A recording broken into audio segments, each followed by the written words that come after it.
Hi guys! Mon Montenegro. So for today's video, we're gonna open na naman ang bagong parcel na receive natin coming from TikTok.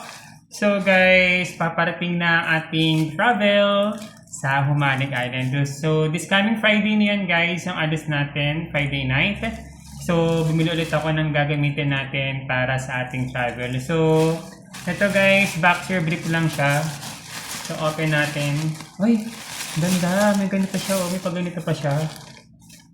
Okay, ganun. Sana magkasya siya guys. Kasi in order ko, extra large. Kasi dun sa description ni seller, parang nilagay nila yung kilograms. So, nakalagay dun sa kilograms na extra large is XL, XL to double XL. Sana magkasya siya sa akin. Ay, feeling ko kasya to. Tama-tama lang. So, ito yung isang kulay, guys. I like the color kasi. Yung nakita ko dun sa seller. Tapos, ito pa. Oh, ang ganda ng cute. Oh, kasya sa akin to. Nakita ko na. Tama yung nakuha kong Tama yung description, guys. Nakita ko to. Kasya sa akin to. Tama-tama.